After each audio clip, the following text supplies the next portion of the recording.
بسم الله الرحمن الرحيم.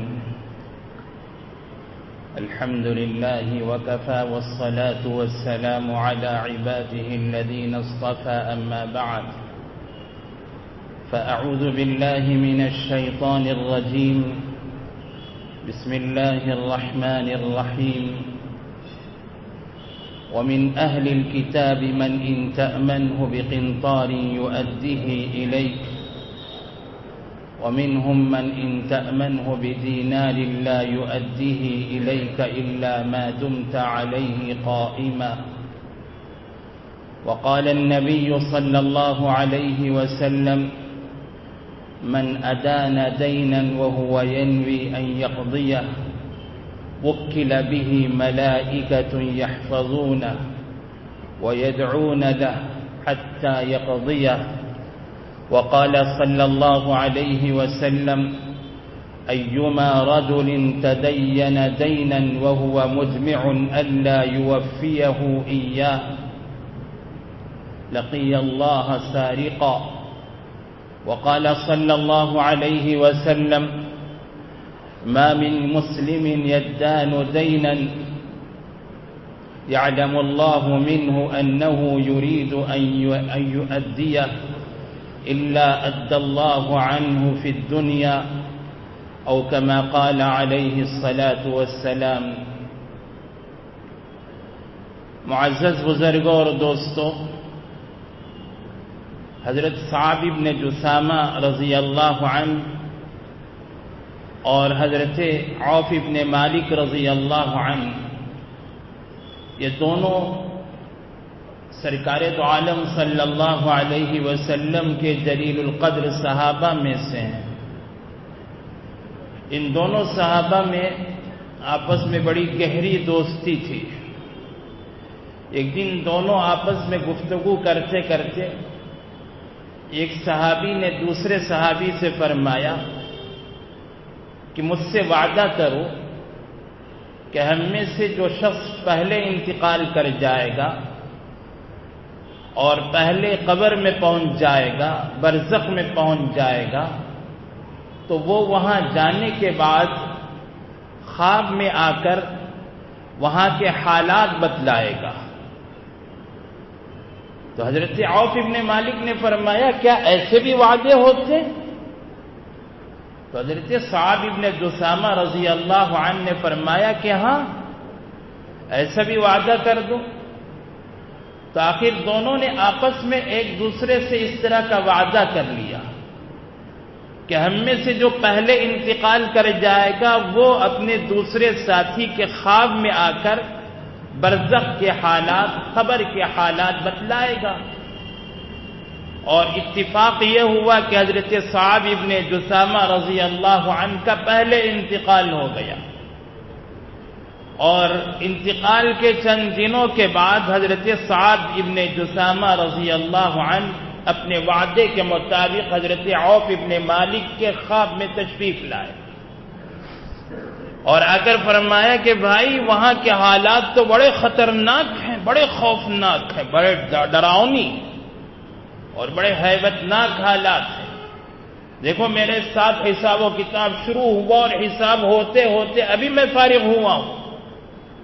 اتنا لمبا چوڑا میرا حساب ہوا میری زندگی کا، صحابی کا واقعہ. اور حضرت عوف ابن مالک ان سے بات کرتے کرتے ان سے فرمایا کہ تمہارے یہاں گردن میں نشان کیا ہے؟ ایک نشان زخم کا، کاٹنے کا کوئی نشان پڑا ہوا تھا. پوچھا یہ کیا نشان ہے، یہ کیا ہوا؟ فرمایا میرے ذمے ایک یہودی کا قرضہ تھا، 10 درہم مجھے اسے دینے تھے اور میں ادا کیے بغیر آ گیا. میرا وہ حساب ہوا اور پھر مجھے سزا ملی، اور سزا کے بعد یہ نشان باقی رہ گیا. اور پھر وصیت فرمائی کہ میرے گھر میں چھت پر ایک جگہ ہے جہاں میرے تیر کمان رکھے جاتے ہیں، وہاں میں نے چھپا کر پیسے رکھے ہیں. میرے درہم و دینار وہاں رکھے ہوئے ہیں اور وہیں 10 درہم اٹھا کر اس یہودی کا قرضہ ادا کر دینا. یہ حضرت صعب ابن جسامہ رضی اللہ عنہ ہیں جنہوں نے خواب میں آ کر قرض کی ادائیگی کی وصیت فرمائی، اور قرض کے سلسلے میں جو حساب و کتاب ہوا اس حساب کی اور اس کی سزاؤں کی تفصیل سنائی۔ قرض ہے ہی ایسی چیز کہ سرکار دو عالم صلی اللہ علیہ وسلم کے سامنے جب بھی کسی کا جنازہ آتا تو آپ اس کے بارے میں پوچھتے کہ کیا اس کا قرضہ ہے؟ اگر جواب نبی میں ملتا کہ نہیں، اس کے ذمے کوئی قرضہ نہیں ہے، پھر آپ نماز جنازہ پڑھاتے تھے۔ قرض کی وجہ سے تو روح اٹکی ہوئی رہتی ہے، لٹکی ہوئی رہتی ہے، اور قرض ایسا سنگین مسئلہ ہے اور ایسا بوجھ ہے کہ سرکار دو عالم صلی اللہ علیہ وسلم مستقل قرض سے پناہ مانگا کرتے تھے۔ اللہم انی اعوذ بک من المأثم ومن المغرم، اے اللہ میں آپ کی پناہ مانگتا ہوں گناہ سے اور قرض سے۔ سرکار نے کفر اور قرض سے بھی پناہ مانگی، اللہم انی اعوذ بک من الکفر والدین، اے اللہ میں آپ کی پناہ مانگتا ہوں کفر سے اور قرض سے۔ آپ نے مستقل قرض سے پناہ مانگی۔ ہاں، بوقت ضرورت آپ نے قرض لیا ہے، اس کا ثبوت ہے، لیکن جب سخت مجبوری ہو، سخت ضرورت ہو اور حالات ایسے ہوں قرض لینا پڑے تو قرض کی گنجائش ہے، قرض لیا جا سکتا ہے۔ خود سرکار دو عالم صلی اللہ علیہ وسلم سے ثابت ہے، بلکہ بہت سارے بڑے بڑے علماء کرام نے اس طرح قرضہ لیا ہے، اور مجبوری کی حالت میں لینا تو جائز ہے، مباح ہے، جائز ہے۔ حضرت محمد ابن سیرین رحمت اللہ علیہ وقت کے اتنے بڑے امام تھے، ایسے عالم تھے اور ایسے معبر تھے کہ خواب کی تعبیر بتلانے میں امت کے لوگوں میں ان کا ایک بہت ہی اونچا مقام ہے۔ خواب کی تعبیر کا اور خواب کی تعبیر بتانے کا جو علم ہے، اللہ تعالیٰ نے بہت بڑا علم کا حصہ حضرت محمد ابن سیرین رحمت اللہ علیہ کو عطا فرمایا تھا، اور امت کے اتنے بڑے امام تھے اور اتنے بڑے عالم تھے، لیکن جب ان کا انتقال ہوا تو جیل میں ہوا، اور وہ جیل میں پہنچے اسی قرض کی وجہ سے۔ ان پر اتنا قرضہ ہو گیا تھا کہ زندگی کے آخری ایام میں انہیں جیل جانا پڑا، اور جیل ہی میں ان کی وفات ہوئی۔ حالانکہ امت کے اتنے بڑے امام ہیں، لیکن جب حالات ایسے آتے ہیں تو اس وقت انسان قرض لینے پر مجبور ہو جاتا ہے، اور جب قرض لینے کی مجبوری ہو تو اس حالت میں قرض لیتے ہوئے کچھ باتوں کا خاص خیال رکھنا چاہیے۔